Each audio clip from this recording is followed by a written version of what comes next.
Hi, Manong Ted, DJ Chacha, magandang umaga po. Pagbati po mula kay Commissioner Ariel at sa mga bumubuo po ng Bureau of Customs. Good morning po, Attorney. Maraming salamat po sa pagpayag sa panayam ngayong umaga. Ito nga po, nitong nakaraan, nagkaroon po ng operasyon ang BOC para po makuha itong mga luxury vehicle sa isang condominium sa Taguig City. Ito daw pong mga sasakyan na ito ay may kaugnayan sa dating congressman na si Zaldico. Ngayon po, itong kanya pong mga abogado ang sinasabi, yung kampo po niko, posible daw po silang magsampa ng kaso dahil parang nagkaroon daw ng parang nagkaroon illegal for them yung nangyari pong operasyon. Attorney Chris, linawin lang po natin. Ang sinasabi niyo po kasi meron kayong 5 search warrants na hawak bago po isinagawa yung operation. Bago po yung iba pang mga tanong ko, ano po mismo muna yung nangyari during that day? Kailan po ito? Saan po ito? Anong oras nangyari yung operasyon? Nag-apply po tayo ng search warrant sa korte, no, base sa intelligence information mula po sa ICI, at nakumbinsi naman po natin yung korte, no, na as far as the BOC is concerned, merong probable cause na merong violation ng section 1401 ng ating CMTA. Ito po yung patungkol sa unlawful importation. At kasama rin po sa ating investigasyon yung ating pakikipag-ugnayan sa LTO upang matukoy po, no, ang mga registered owners ng mga sasakyang ito. At dahil po sa impormasyong ito, nag-issue po ang korte ng 5 search warrant patungkol po sa mga kumpanyang nagmamay-ari sa mga sasakyang ito. At ito ay naka-indicate din po dito, no, yung lokasyon kung saan po makikita ang mga sasakyang ito. At ito naman po ay in-implement natin, no.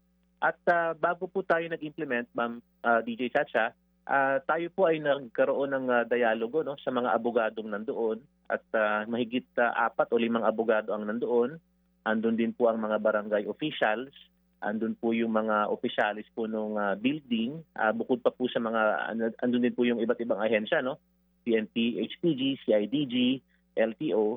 Nagkaroon pa po tayo ng pagpapaliwanag sa mga abogado nila kung ano yung nilalaman ng search warrant, ano po yung utos ng korte patungkol po sa mga sasakyang ito, at kanila po itong tinanggap, no, at pinirmahan bago po tayo nag-implement at nag-proceed doon sa parking facility. So yung binabanggit po na wala po kaming search warrant nung nag-implement, hindi ko po alam ano po yung impormasyong iyon, dahil ito naman po ay makukumpirma, no. Meron po akong kopya ng video nung tayo po ay nagpapareceive ng search warrant. So bukod pa po, no, the entire process was recorded sa aming body cameras. At nung natapos naman po natin yung implementasyon nito, tayo din po ay nag-conduct ng inventaryo. Ito rin po ay tinanggap at pinirmahan ng abogado at ng mga iba pa pong officials na nandun. Mhm. So sa position po namin, above board naman po ang aming implementasyon ng search warrant. Oo, Attorney Chris, actually, hindi naman po nila sinasabi na walang search warrant. Parang ang dating lang is parang ang sabi ng kampo ni Zaldico, parang may illegal dun sa pagkakakumpiska nitong mga sasakyan. At least nalinaw niyo po ngayon, meron kayong 5 search warrants para po yan sa lahat ng mga sasakyan.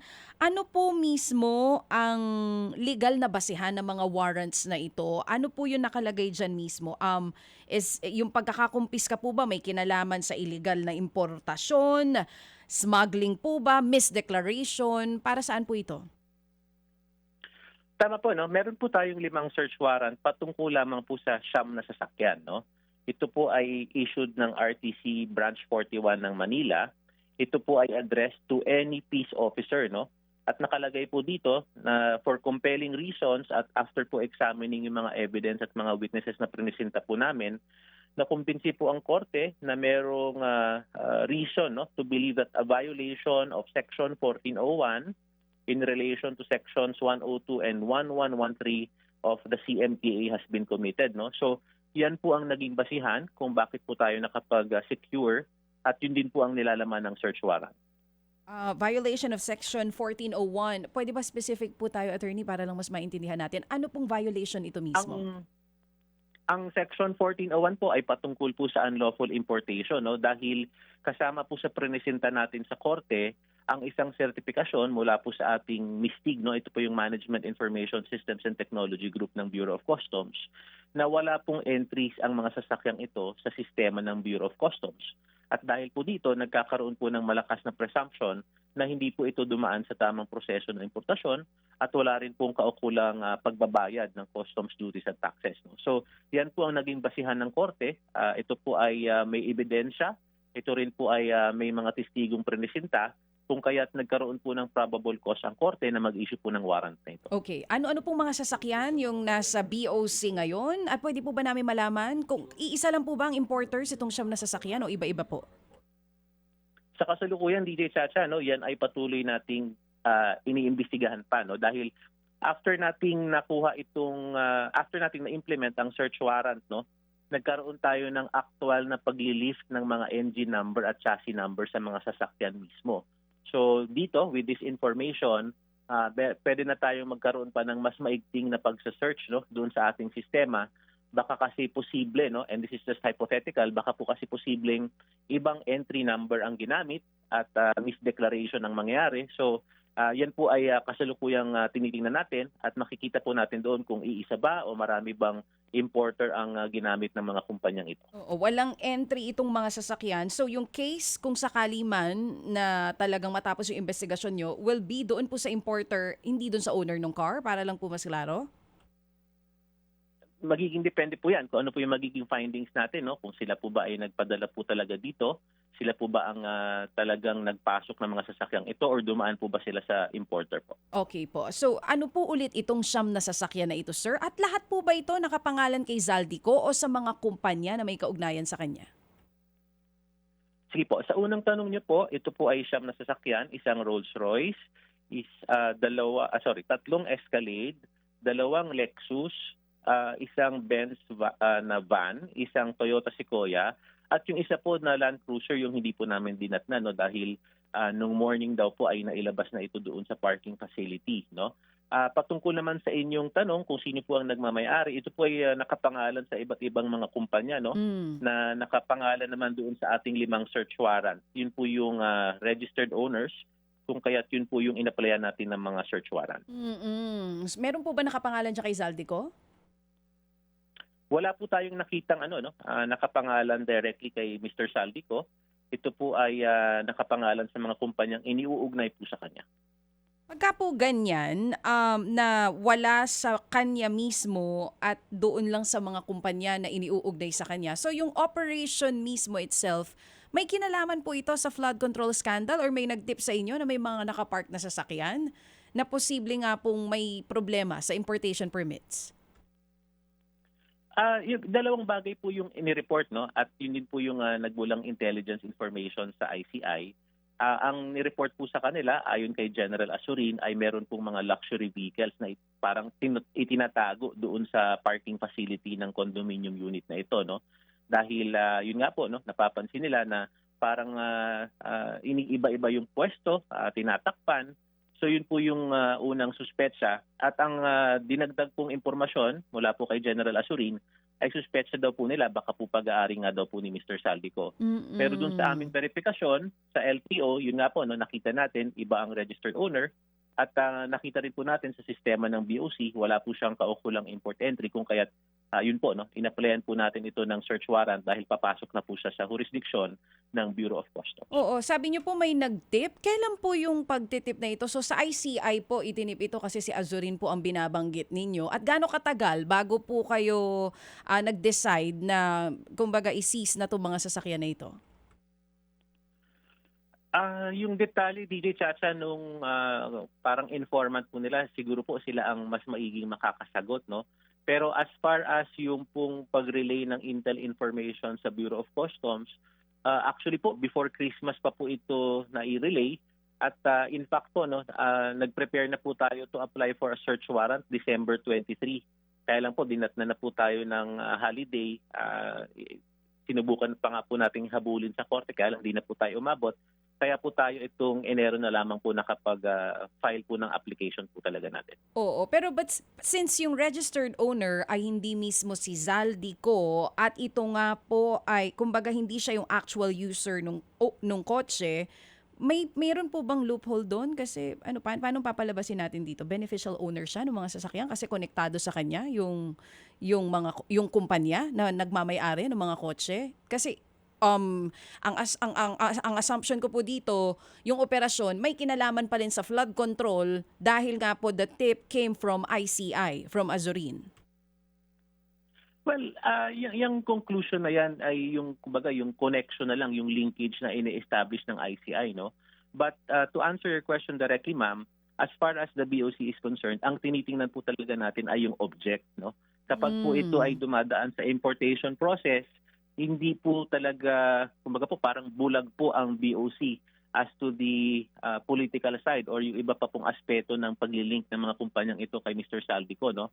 As far as we are concerned, Yeah. tiningnan po natin yung importation process ng mga imported vehicles na ito at kapag may makita po tayong pagkukulang dito, whether sa import entry or pagbabayad ng customs duties and taxes, maaari pong mag-exercise ng discretion at jurisdiction ang Bureau of Customs regardless po kung ito po talaga ay malilink nila kay dating Congressman Saldico. Yun pong Land Cruiser na binabanggit nyo na supposedly dapat kasama po dito sa mga kukumpiskahin ng BOC. Paano po yun? May tip na po ba kung nasaan? At may iba pa po bang susunod na mga sasakyan? Meron pong initial feelers na magsusurrender po nung tayo po ay nag-implement, no? Kaya lang po sa kasalukuyan, hindi pa po ito sinusuko. So ang ginawa po natin, tayo po ay nakipag-ugnayan sa LTO tsaka sa HPG upang i-alerto ang sasakyang ito, no? At sana po, no, kung nakikinig man po yung possessor ng sasakyang ito, mas maigi nang i-turn over na lang dahil patas naman po tayo dito sa Bureau of Customs. No? Ibigyan naman po natin sila ng pagkakataong magsumite ng kanilang mga dokumento, ebidensya, upang i-refute ang aming findings of unlawful importation. Oo, yun lagi nababanggit na Frebel. Nakita po ba natin kung may kaugnayan yung pag-import nito dun sa Frebel na iyon, dun sa mga dati pang mga kotse? This morning, DJ Chacha, no, makakakuha ako ng update. Iti-text ko po sa inyong producer kung ano po yung findings nito at kung nababanggit po yung kumpanyang yan. Oo. Nabanggit nyo rin po, bukod dun sa search warrant, yung mga kasamahan nyo po na nangumpiska nito mga sasakyan na to, meron po silang suot na body cameras. Ilalabas po ba natin ito, just for the sake of public, para makita na walang naging illegal dun sa pagsamsam nito mga sasakyan? Hindi ko po masagot 'yan, no, pero ang masasabi ko po kung actively bang ilalabas, hindi po kasi 'yon normal process. Ang masasabi ko lang po diyan ay kung sakasakali po talagang meron silang inquiry at meron naman pong proper forum at tribunal, no, na magi-inquire kung meron mang irregularities, Mm. ay handa naman po ang Bureau of Customs na ilabas 'yan. But yung Bureau of Customs ilalabas po ito para sa consumption ng publiko.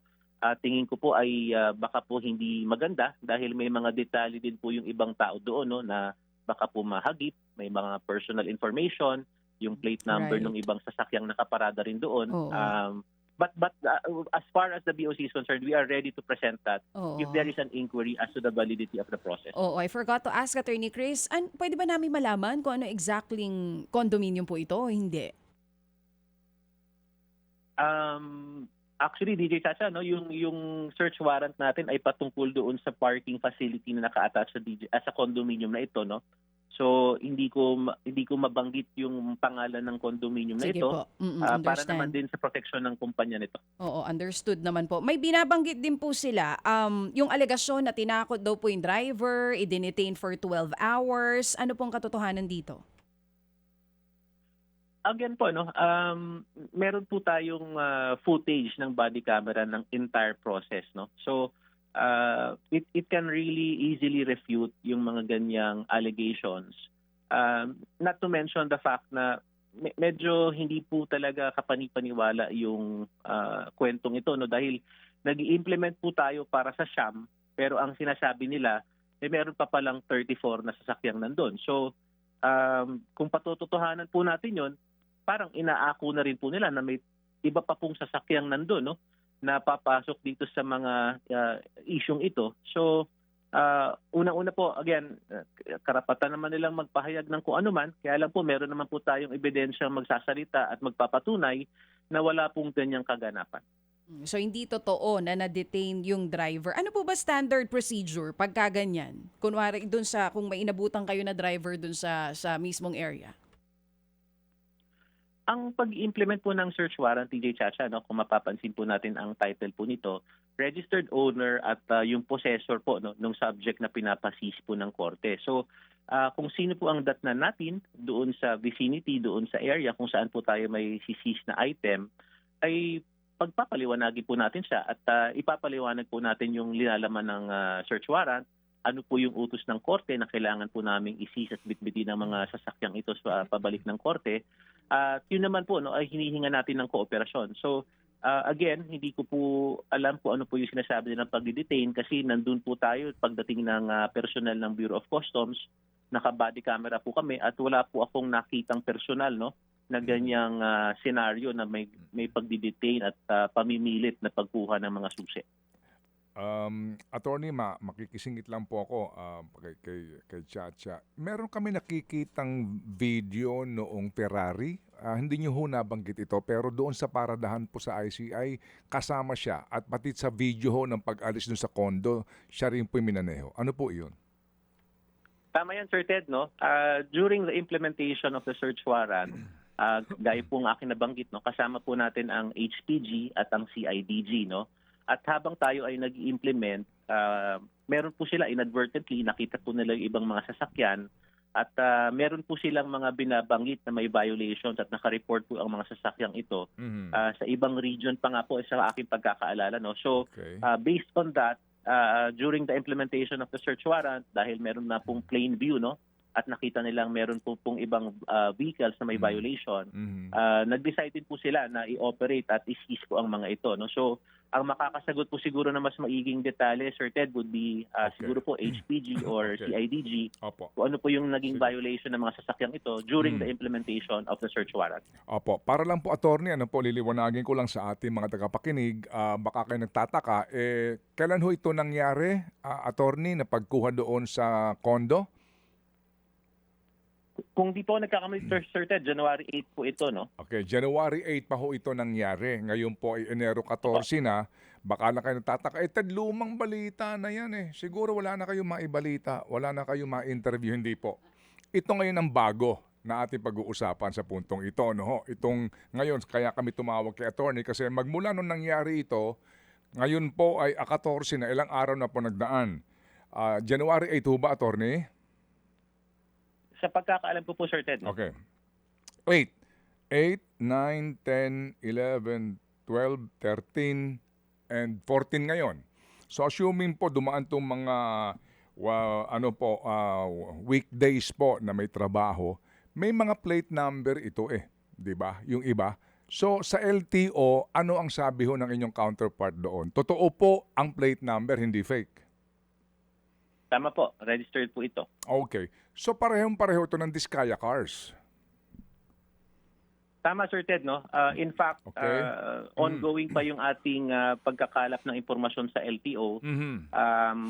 Preliminarily, I cannot go into details, but we saw some mga red flags na rin po dun sa records ng LTO patungkol po sa mga certificates of payment. Yes, sir. So ito hong binanggit nyo na 7, hindi ko nababalikan pa, kasama dyan ang Rolls-Royce na naman. So pare-pareho itong nairehistro at may dokumento sa LTO ito. Hindi siya mai-issuehan ng plaka kung hindi siya nagsumite ng mga dokumento na requirement ng LTO gaya po ng Diskaya cars. Tama yan, Sir Ted. Okay, sige. So ito ho ngayon ang issue. Kasi alam po namin na ang inyo pong habol dito ay yung unlawful importation na naman po ng mga mamahaling kotse. So babalik tayo doon sa Diskaya cars kasi yung mga dokumento po, hango mismo sa LTO, hawak ko itong dokumento from LTO sa Diskaya cars, yung pong mga starring dito, sila po na naman. Iisa-isahin ko po ito. Nandyan na naman po yung Frebel. Nandyan na naman itong Prevel para po sa mga sa Rolls-Royce yan. Meron po ditong AM Leico Auto Trading. Meron po ditong Sprint Car Auto Trading Corporated, etc. So, ang tanong po namin is, nangyari po sa Diskaya cars, tapos eto ho na naman tayo dito po sa Co-Cars, but it's the same issue. So yung sa Prevel po hanggang ngayon hindi niyo pa rin kilala yon, yung sa Diskaya cars kasi dito po ang tip na tinanggap namin may Prevel na naman dito Sila pa rin po ito, Sir Attorney. Alam niyo po, Sir Ted, no? Magmula po dun sa mga diskaya, meron na pong mga kasong isinampa ang Bureau of Customs sa kumpanyang ito, no? Mm. At tama din po yung obserbasyon ninyo na yung modus ay pareho. Mm. Ngayon, ang mababanggit po natin, Sir Ted, dahil nga po dun sa magmula pa dun sa diskaya, no? Sinuspindi na po ni Commissioner Ariel ito pong temporary release. Ito po kasi yung una naming nakitang malaking problemang na idudulot, no? Mm. Na hindi pa po nagbabayad ng ATRIG, ito po yung Authority to Release Imported Goods sa BIR, hindi pa po nagbabayad ng excise tax, temporarily nire-release nila yung mga imported vehicles, no? So sinuspindi na po natin yan.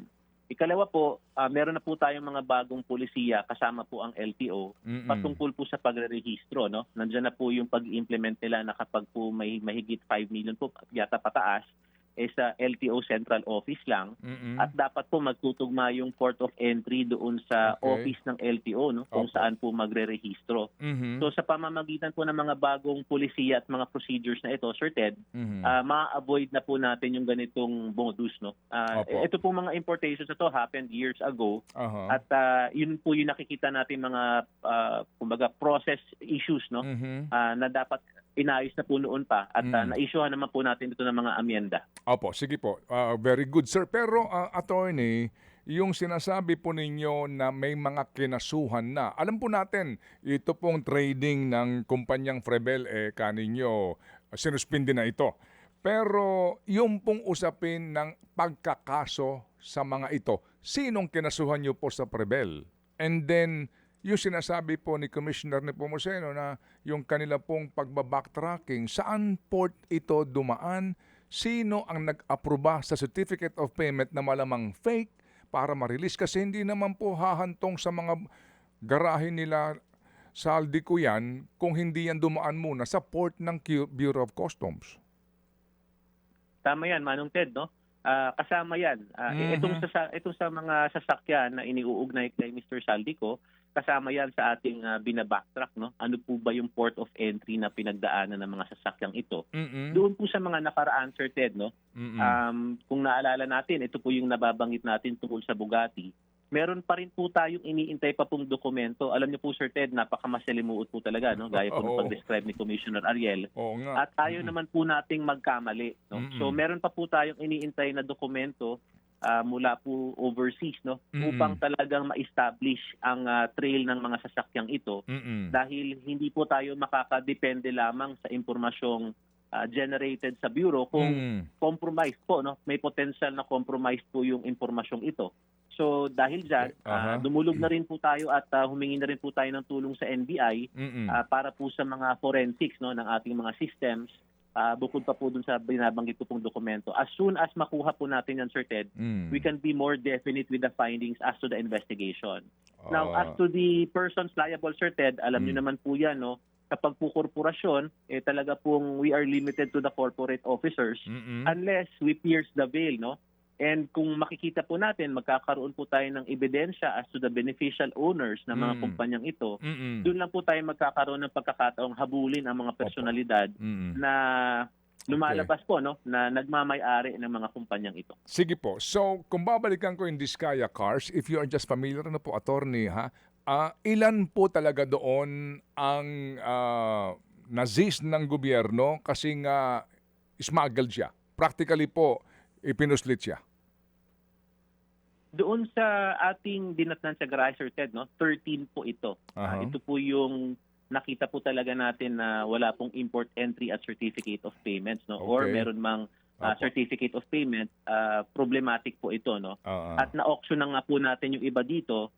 Yung pong natitira pa pong sasakyan na inapila pa po nila, sa pagkakaalam ko po may desisyon na po ang law division natin. Inintay na nga lang po yata natin yung finality nito, no. So ilalabas po namin yung announcement na yan. I'll get an update today kung ano po yung update dyan. Pero yun po yung total number, no. As to the remaining, Sir Ted, ito naman po ay papasok doon sa nag-issue po ang BIR ng Notice of Distraint and Levy, no. So yung mga personal properties din ng mga diskaya at ng kanilang mga kumpanya ay ito naman po ay mapupunta sa poder po ng Bureau of Internal Revenue. Ilan pa po ang for auction, sir, na hindi po ho nabibili? Kung di po ako nagkakamali, Sir Ted, no, yung dalawa pong naiwan doon sa auction, yung Rolls-Royce at yung Bentley Bentayga, at yung kung di po ako nagkakamali, 6 pa po no yung kanilang inapila, pero na-desisyonan na po ng law division po natin. Okay, sige po. Ito hong mga binabanggit po ninyo, no, pati nga po itong Bentley na ito, yung pong ito ho kasi mga nairehistro. Tama ho, ano, ito hong sa Zaldico Cars, sa NCR din po ito nairehistro yung kanyang mga plate number, di po ba? The same notorious na NCR. Tama po. Tama ano po, ha? Right. Yes, opo. And then ito pong Bentley na ito, sino po ang kanyang importer po na naman kung sakasakali po? Kasi ngayon dito hawak ko yung mga dokumento ng ginamit na certificate of payment nito. Frebel po itong Bentley. So maliban po dito, meron pa pong iba na ganun din po mga fake ang kanyang certificate of payment pero iba-iba po ang importers nito. Maliban po sa Frebel, meron ba ho ba kayong iniimbestigahan na ibang mga importers dito? Kasi hindi lang ito Frebel Tama yan, Manong Ted. No? Meron pa po tayong ibang importers na inimbestigahan at may rekomendasyon na nga po tayo ng pagpa-file ng kaukulang kaso din. No? Hindi ko lang po hawak ang folder na yan, Manong Ted, pero dumaan na po sa akin yan. Ang hawak ko po kasi mga detalye ngayon ay ito pong sa kay Zaldico at ito pong Bugatti.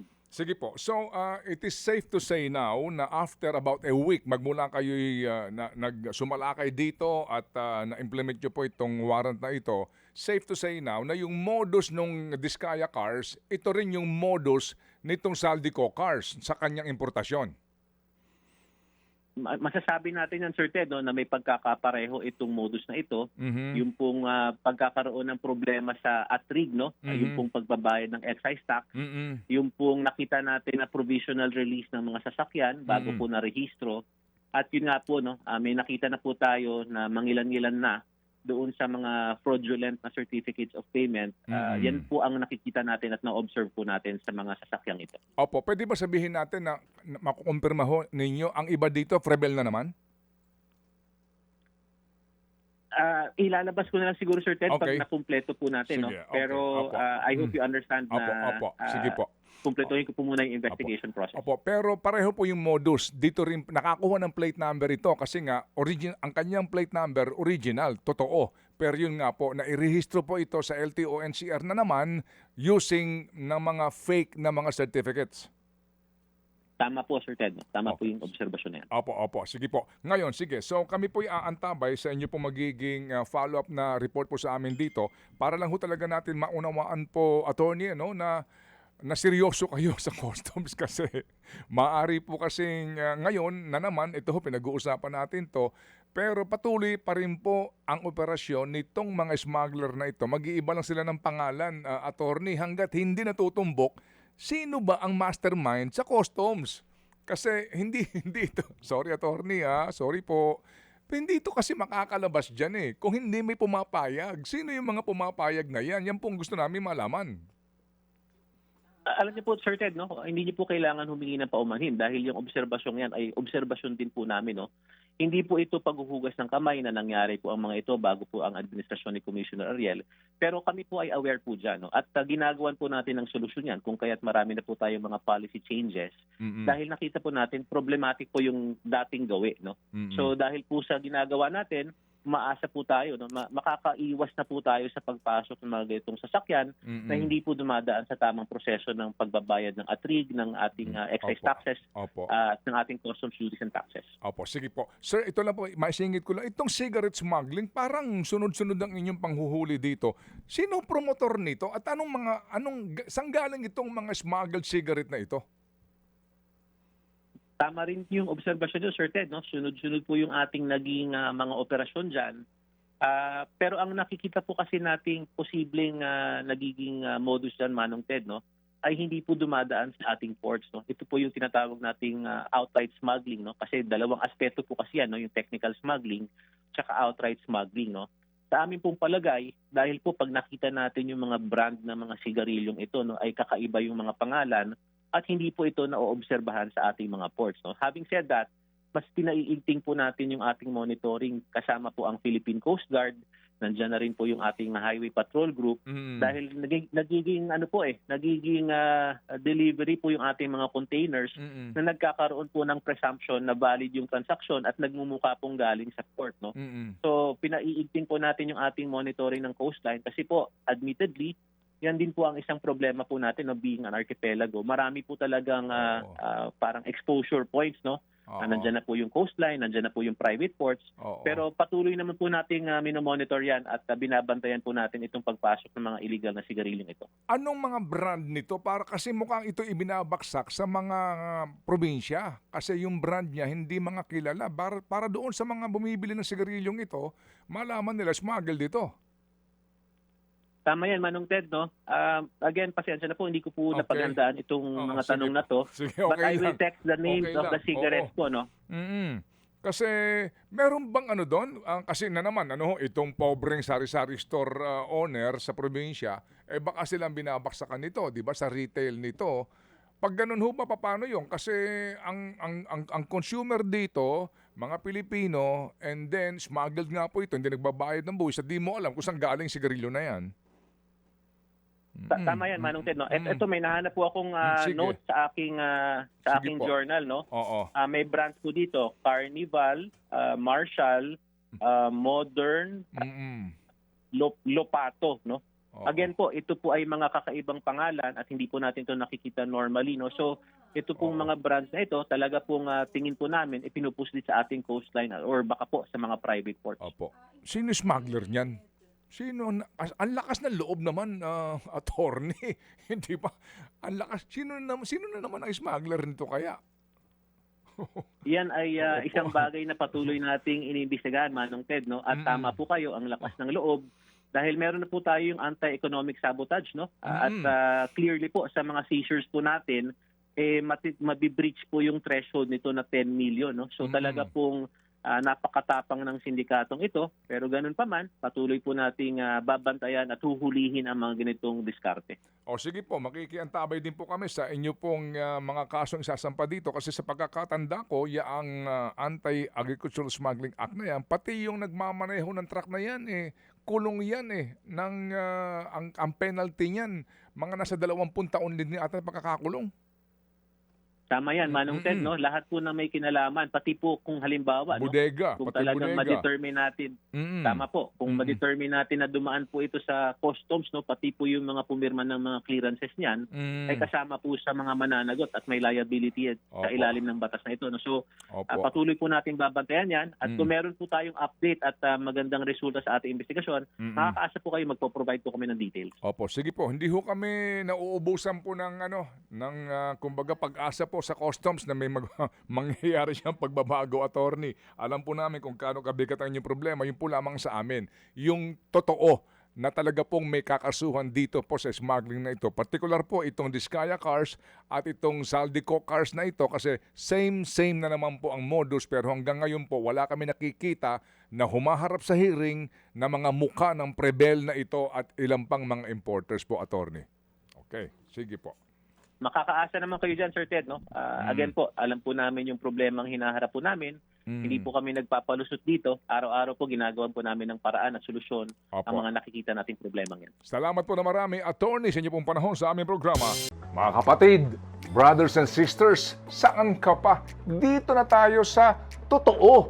Dito na tayo sa True FM. Mga kapatid, mag-subscribe and follow po kayo sa social media accounts ng True Network PH. Yan po kami, hanapin nyo lang True Network PH, Facebook, Instagram, YouTube, TikTok, and podcast. Mapa Apple or Spotify man yan, mahahanap nyo kami. Lahat ng mga napapanood at napapakinggan nyo po sa programa, nasa social media accounts namin yan. So paano mga kapatid? See you sa social media!